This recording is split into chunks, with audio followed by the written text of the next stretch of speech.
State police have now reopened the investigation into the 2009 death of a mentally challenged man in Frankfort. His adopted sister faces abuse charges in another case. Jailers say an inmate started a fight outside a Clark County courtroom, and it's not his first run-in with law enforcement officers. A follow-up to a WKYT investigation. Last fall, 5 high schools were found to have subpar helmets. So with the new football season starting, have those schools made improvements? Tracking, alerting, protecting. This is WKYT News at 6. Good evening to you. Did investigators close the case too soon? Tonight, more questions are being raised about the 2009 death of a mentally challenged Franklin County man.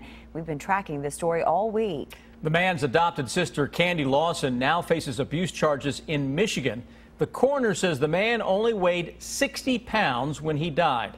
Now state police say they're reopening this death investigation case. Sam Smith has the update in our top story at 6.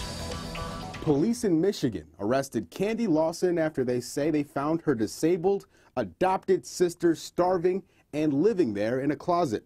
That woman's adopted brother, Christopher Justin Churchill, died 6 years ago in Frankfort while he was under Lawson's care while living here. After Lawson's arrest in Michigan, the Franklin County Sheriff's Office launched an investigation into Churchill's death, only to discover there was already an investigation. Kentucky State Police did open up a case in 2009 on a death investigation case. Detectives here were working on this case all of this week, and then yesterday they handed everything over to Kentucky State Police. So there's no sense in us reinventing the wheel. State Police tell us in 2009, Franklin County Deputy Coroner Kelly Adams raised questions about Churchill's death and contacted KSP about a possible neglect case. The 33-year-old disabled man was 60 pounds at the time of his death. A trooper observed the autopsy, but Kentucky State Police don't know what happened in the case after that. The case was closed in 2011 and labeled a non-criminal death. Franklin County investigators are offering to help KSP with the death investigation now that it has been reopened. At the end of the day, if everybody can work together and get on the same sheet, it's going to be a better product and a better end result for that victim. In Franklin County, Sam Smith, WKYT. A Kentucky State Police detective has been assigned to the case in Michigan. Lawson is charged with abuse of a vulnerable adult and embezzlement. She's in court next week.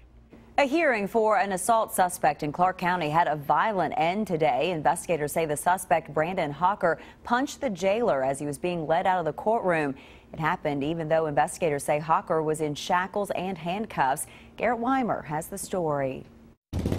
Brandon Hawker already faced assault charges. That's what brought him to court here in Clark County this morning. But he could find himself in even more trouble after what happened when that court appearance came to an end.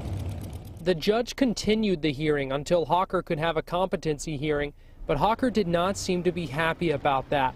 Officials with the Clark County Detention Center say Hawker hit jailer Frank Doyle in the mouth while he was being led away in handcuffs. Fred Petke of the Winchester Sun took this photo as several other deputy jailers tried to control Hawker. That's when law enforcement used a taser to help get him back under control. The chief deputy at the jail tells me they're still investigating whether it was a deputy jailer or the security team inside the courthouse that had to use the taser. We've told you about Hawker before when he was arrested after being charged with stabbing his girlfriend in May 2013. Police say he told the officer he would put her on a plate and eat her. Hawker denied our request for an interview from jail. Officials at the jail say they do not want to talk on camera about the incident at this time because they're still investigating. In Clark County, Garrett Weimer, WKYT. We are told the jailer was not seriously injured. New tonight, a truck driver faces charges after a crash involving a school bus in Floyd County. Police say it happened this afternoon on Highway 1426 near the Dana community. They haven't released the driver's name, but they say he was driving under the influence when his truck hit the bus. Police say one of the children on the bus went to the hospital with minor injuries. Today, a community said goodbye to a sheriff's deputy who died in a crash. Funeral services were held this afternoon for Russell County Deputy Sean Cook. He was also a volunteer firefighter in Russell Springs. And this is video Officer Don shot from Sky First showing the funeral procession in Russell County. Deputy Cook died Monday afternoon when police say his pickup hit a dump truck in Clinton County. He was off duty at the time. He was buried this afternoon with both police and firefighter honors. New tonight, the U.S. Sixth Circuit Court of Appeals has set a deadline for briefs to be filed in the case of a Kentucky county clerk whose office is not issuing marriage licenses. Attorneys for County Clerk Kim Davis must have their briefs filed by October 2nd. A federal judge issued a temporary stay on his injunction that required Davis's office to issue licenses so the appeals court could review the case. But the stay expires August 31st, more than a month before briefs are due. It has been a great day to be outside with plenty of sunshine and cooler than normal temperatures. And it looks like the nice weather will continue. Chief Meteorologist Chris Bailey is loving it.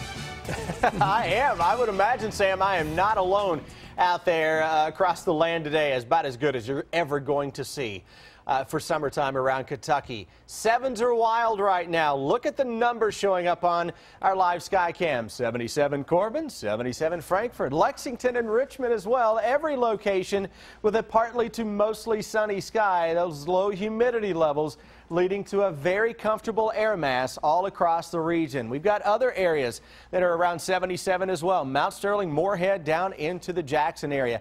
Nothing on Live First Alert Defender, really not anticipating anything over the next couple of days, but if you're out this evening, those pleasant temperatures may turn a little cool on you. If you're out after sunset, quick drop in thermometers toward the low 60s showing up by the time we roll into 11 o'clock. Our fall preview will continue. I've got more September temperatures ahead as we track another fall cold front into town when I come back in less than 10 minutes.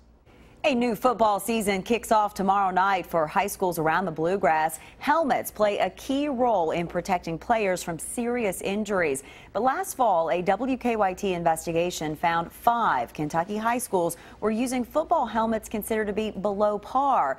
So with a new season beginning, have those schools made any changes to their helmets? Investigative reporter Miranda Combs has the update. Okay, Saturn. I think it teaches life better than anything. Let's go, be ready. I think in life, you get up one more time, you get knocked down, you're a success. And go! Oklahoma! Good job. Football is a game where you're going to tackle and block and you're going to end up on the ground. I just pushed him on down. If you push, you're fine. You can't snap. He had his head right here. 3.5 down, Rocket Series, 3.5. Here we go. He knows he's loved the game his entire life. Now, he's the head football coach in Rowan County. And I love the game, and I want to protect it best I can. But the game changes. Rules and standards are always elevated to protect these guys. That's going to be about a 30 G impact. Last fall, WKYT headed to Virginia Tech. A professor there, Dr. Stefan Duma, came up with the first rating system for football helmets in 2011.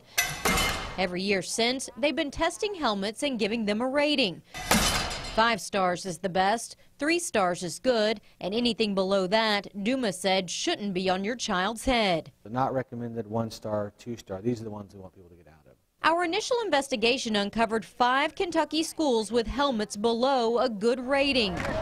The district with the most below par helmets was Scott County. Last fall, they had 81 2-star helmets. At the time, they didn't want to talk on camera, but said they would research Dr. Duma's findings. Since that time, we have purchased and replaced all of our helmets so that all of our JV, our varsity, and even our freshmen members have a 5-star helmet. Scott County Superintendent Patricia Putty says after our story aired, Central Office, along with booster money, bought 70+ new Rydell Revolution Speeds, 5-star helmets. We obviously take very seriously our students' safety, and when we realized that we were not providing the helmets that were the highest rating, we wanted to make sure we did so.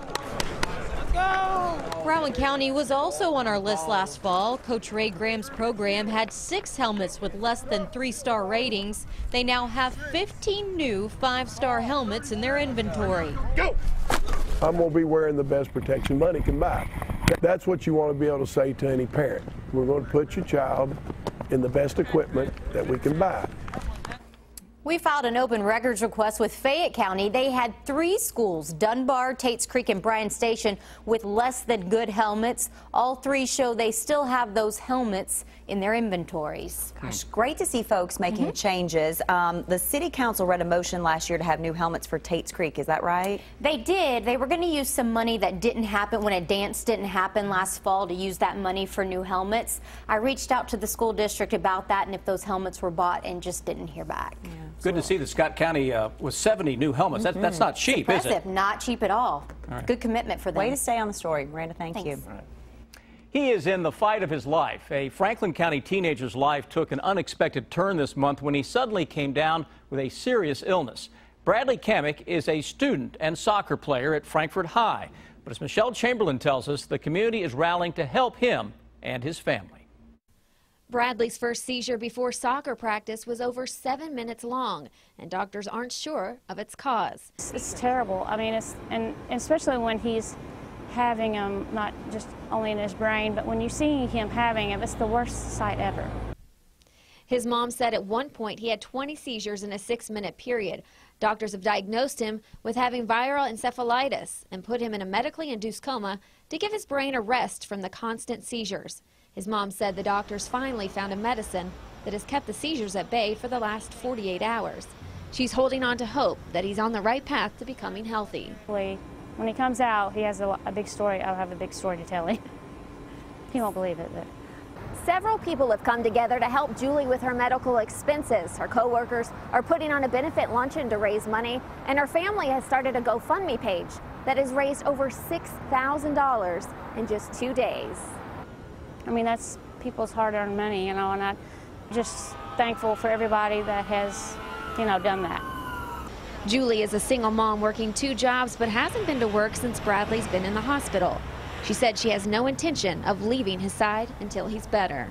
It's hard to leave him. Even when your family's there, it's still hard to not be by his side. It's just sad to see. I mean, it's something you don't ever want to have to go through. In Lexington, Michelle Chamberlain, WKYT. We sure hope he pulls through and does well. You can find a link to Bradley's GoFundMe page on WKYT.com. Construction crews building a new high school here in Fayette County now have the green light to continue their work. This morning, Lexington city leaders granted a building permit for the contractor of the new school off Winchester Road. Construction stalled earlier this week after city leaders say they had concerns about the extra traffic the school would create. But after meeting with Fayette County school leaders, the city says there's now a plan. We're working towards a really good solution. Again, not going to make it perfect, but really trying to mitigate it and make sure that it's as safe as possible for not just the kids, but all the other motorists going in the morning commutes. Plans call for the construction entrance off Sir Barton Way to become a new road that will lead to the school. The median on Sir Barton will be cut down so a turn lane can be made longer. The city is still trying to figure out a way to create an entrance off of Winchester Road. And in that area, new tonight, dozens of trees will be removed from Hamburg because the city says they're either dead or dying. Lexington city leaders say the trees are all victims of the emerald ash borer bug. They say the dead trees are a minor safety hazard, and getting rid of them also prevents the bug from spreading. City leaders say 76 trees will be removed from the medians of Star Chute Parkway and Pink Pigeon Parkway.